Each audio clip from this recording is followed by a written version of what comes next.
And welcome back. In our Melbourne studio, Greg Hunt, Shadow Minister for Environment, is sitting and waiting. G'day, Greg. How are you? G'day, Richo. Yeah, really well, actually. I'm delighted to hear it. Now, Australia seems to me to be okay too. Now, we're what, a couple of weeks into the carbon tax. I mean, the sky's still up there. The sun still appears to be in it. Has much changed? Look, I think what's happened, and I was literally out in the streets of Oakley today in the Eaton Mall, in the market at Oakley. People have this sense of, A, they know their electricity bills are going up. B, if you're a small business person, you know that not just your electricity and gas bills are going up, but if you've got any refrigeration, and it was the butchers, it was fishmongers, it was people who have fruit, who have cooling, they all say, look, the cost of our refrigeration is going up. There was one guy who had a bill that had tripled from $700 to $2,100 for regassing the fridges and cooling rooms in his butcher's store. So what's happening is that costs are going up. People are the ones that are bearing the cost, not some mythical group of 500 companies. And they're also just angry that they feel deceived and that they're the ones that have to pay the cost of that deception. Yeah, well, I look at some of these things and I can read into them, things that the people didn't actually foretell, that will have caught the government by surprise, and will point to the compensation packages being inadequate. But when you give a figure like that, and I've seen several, I mean, it just seems to me that it's impossible to believe that there's a 200% increase all due to the carbon tax. It doesn't add up, does it? Well, actually it does, because the refrigerant gases have a huge markup on them. The Refrigerants Association produced a statement which said that the cost of some gases in terms of the government levy had gone up 200 to 400 fold. So that's the government levy. What that means as a proportion of the total is that the gases themselves, gases like R404A, which is one of the critical gases in the refrigerants industry, are going up 2 or 3 or in some cases 4 times in total cost. And that's simply because these gases have a very high global warming potential.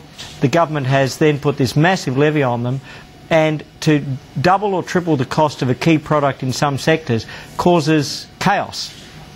And what sort of compensation do these people get, these fruiterers and butchers and all the rest of them? Look, nothing.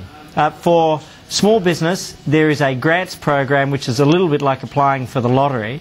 A small number of these self-employed people, of the basic businesses, whether they're cool stores, butchers, fishmongers, whether they are fruiterers, are going to get anything. Most of them will get absolutely nothing, and either they bear the cost or they have to pass the cost on to their customers. The big point here, though, is, of course, 2 other things. Firstly, that there has been a rash of bailouts on the big business side. So we've seen Geelong bailed out, we've seen the Latrobe Valley bailed out. Whyalla had already had to be bailed out in anticipation of the carbon tax. And then secondly, and this is, I think, the amazing thing, the whole design of the carbon tax is being reviewed. Can you imagine if Peter Costello and John Howard, 5 days into the GST, had announced, look, we think there's some problems, we're looking at changing it from 10 to 5% and removing all clothing items. Everybody would have said, you guys don't know what you're doing. But they're doing the equivalent of that in terms of the carbon tax, and the public's basically saying, we don't think these guys know what's going on. Well, I think there's a bit of truth in some of that. I mean, one of the things that I keep reading about are these tip fees, rubbish tip fees, that seem to be going up inordinately. What's your comment on those? Well, I went to the Maitland tip and a couple of other tips nearby in the Hunter Valley, so just on the edge of Greg Combey's electorate, the day after the carbon tax came into being. So the carbon tax came into being on the 1st of July. I was at the Maitland tip on the 2nd of July. They'd had to hike their prices up quite significantly, and the fellow at the Weybridge Dean said, look, if I could meet that Mr Combey, I'd really like to have a chat with him. His words might have been a little bit more fruity than that. And he said, I'm the bunny that is being hit with all the abuse because everybody is copping higher tip fees. And the reason why is tips, whether they're council-owned or privately owned, are the most common form of company that is being taxed under the carbon tax. Now, when you say that, it seems to me it's not then the average person. I mean, I haven't been to a tip in years. The council pick it up out the front, and of course, when you've got every now and again there's a clean-up day, so all that rubbish that accumulates in the garage and all the rest of it, you can get rid of. The detritus of life, if you like, you can get rid of. So the individual doesn't go there. It's the council that faces it in the main, isn't it? No, it's a mix of both. You know, at any one tip, you'll have people on Saturdays and Sundays. They've cleaned out the garage. They've cleaned up the garden over the last couple of weekends. You've got builders who've got refuge in terms of a skip or a mini skip. And then you have people that have done their own renovation. They're turning up, copping the prices, but councils right across the country have got these huge bills. The Wyndham City Council, which is in Julia Gillard's own electorate of Laylaw, has a bill well north of $10 million for their waste facility alone. Now, that's a big regional facility, let's be upfront about that, but that's one refuse facility in the first year alone is going to be well north of $10 million. Well, what do we do about it? I mean, aren't they doing the right thing, saying, well, look, you know, these things have popped up, we didn't actually figure on these, they weren't part of the plan, so we better have a look and see what we can do to fix it? I mean, it seems to me that's what governments have to do if something goes wrong. Look, I don't think anything's going to fix this tax. And the reason why is because its fundamental mechanism of an electricity tax at its heart and a gas tax at its heart and a waste levy tax isn't effective. Electricity is an essential service. You know, for 20 years, well, you know, and much longer, prices have been going up. For the last 5 years, they've gone up dramatically, but you've seen very little change in demand at all.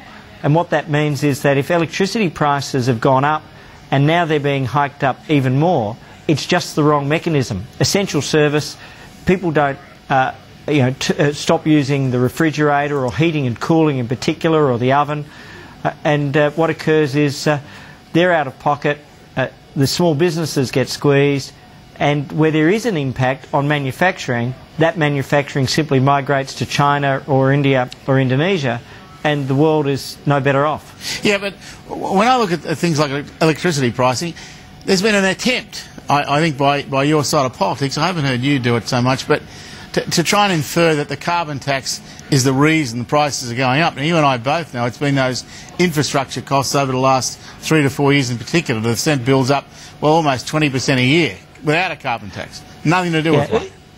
Look, the best analysis of this was done by Peter Boxall, who's the New South Wales independent regulator.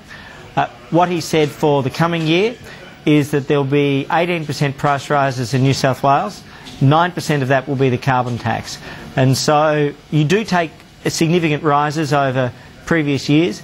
They have had barely any impact on electricity consumption. But then you add the carbon tax on top of it, knowing that it starts at $23, goes to 37 according to the government, and then heads north to 350 over the coming decades.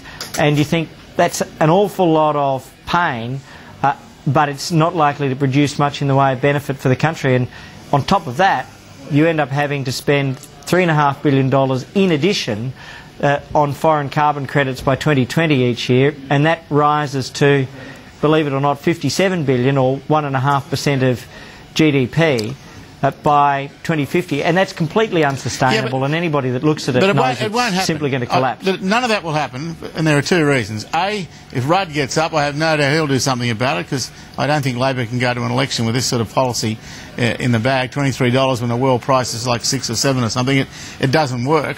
But secondly, let's assume that there's an election in the next 12 months. You are more than odds on to win it. You're at Ajax odds. You can't get beaten, and so things will change. But how do you change them when you don't have the numbers in the Senate? Look, I don't think it's too difficult at all. Obviously, the next election will largely be a referendum, firstly on competence, but secondly on the carbon tax. And if we get up, we don't expect the Greens will change their position whatsoever, but we do think that a defeated Labor Party is likely to step aside.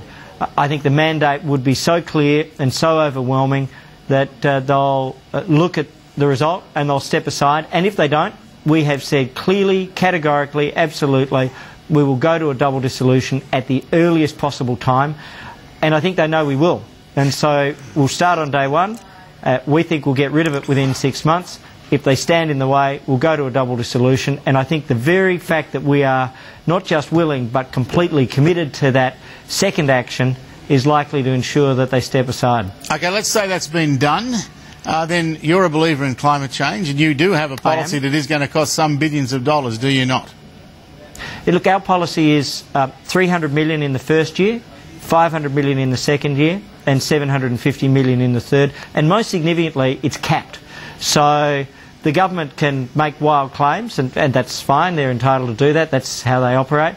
But it is a capped policy, so we will not spend $1, let alone anything more than that, over and above what we have allocated. We'll achieve it. It's not that difficult. All we do is we provide a reverse auction, incentives to find the cheapest way to clean things up rather than taxing the whole economy.